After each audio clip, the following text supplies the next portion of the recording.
জো বাইডেনের ক্ষমতার ৪ বছরে নজিরবিহীন সংঘাতের মধ্যপ্রাচ্য দেখেছে বিশ্ব। রাশিয়া ইউক্রেন যুদ্ধ ঘিরে উত্তাপ ছড়িয়েছে ইউরোপেও।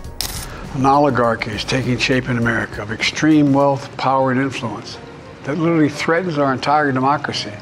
ক্ষমতার ৪ বছরে জো বাইডেনের শাসনামল কতটা সফল, কতটা ব্যর্থ? দেশের ভিতরে বাইরে সংঘাত, অর্থনৈতিক অস্থিরতা আর জনপ্রিয়তার দরজায় নানান রকম প্রশ্ন। তবে সবকিছু শেষে কি খুঁজে পাওয়া যায়? একটু একটু সফলতার গল্প। আজকের প্রতিবেদনে থাকছে এই বিশ্লেষণ।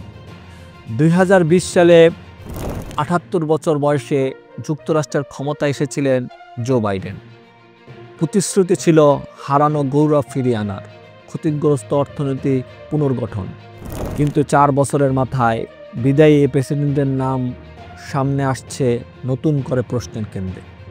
করোনা পরবর্তী সময়েও কি পারেননি তিনি যুক্তরাষ্ট্রের অর্থনৈতিক মূল সংকটগুলো সমাধান করতে? বাইডেন প্রশাসনের সবচেয়ে সমালোচিত সিদ্ধান্ত আফগানিস্তান থেকে সেনা প্রত্যাহার। বিশৃঙ্খলার মধ্য দিয়ে যুক্তরাষ্ট্রের এই পদক্ষেপ বিশ্বকে হতবাক করেছিল। সমীক্ষা বলছে ৬৯% মার্কিন নাগরিকই এই সিদ্ধান্তকে ব্যর্থ হিসাবে দেখেন। আর সেই সিদ্ধান্তেই শুরু হয় বাইডেনের জনপ্রিয়তার দরপতন। বাইডেনের শাসনামলে ইউরোপকে অস্থিতিশীল করে তোলে রাশিয়া ইউক্রেন যুদ্ধ।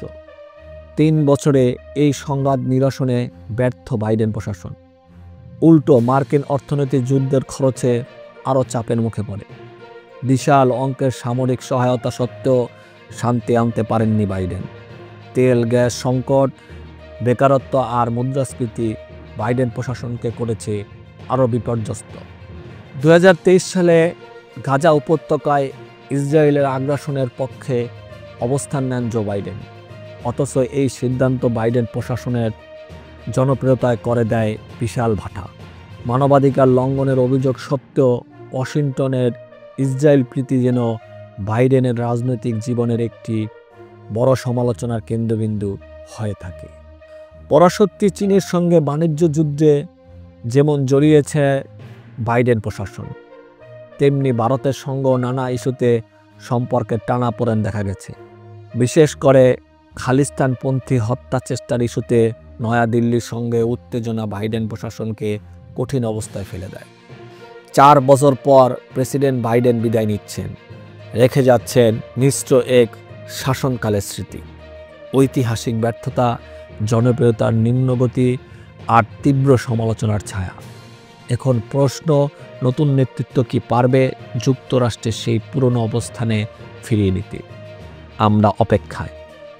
বিশ্বের রাজনীতি, তার সম্পর্ক নিয়ে এমন আরও আপডেট পেতে আমাদের সঙ্গে থাকুন আপডেট বাংলা।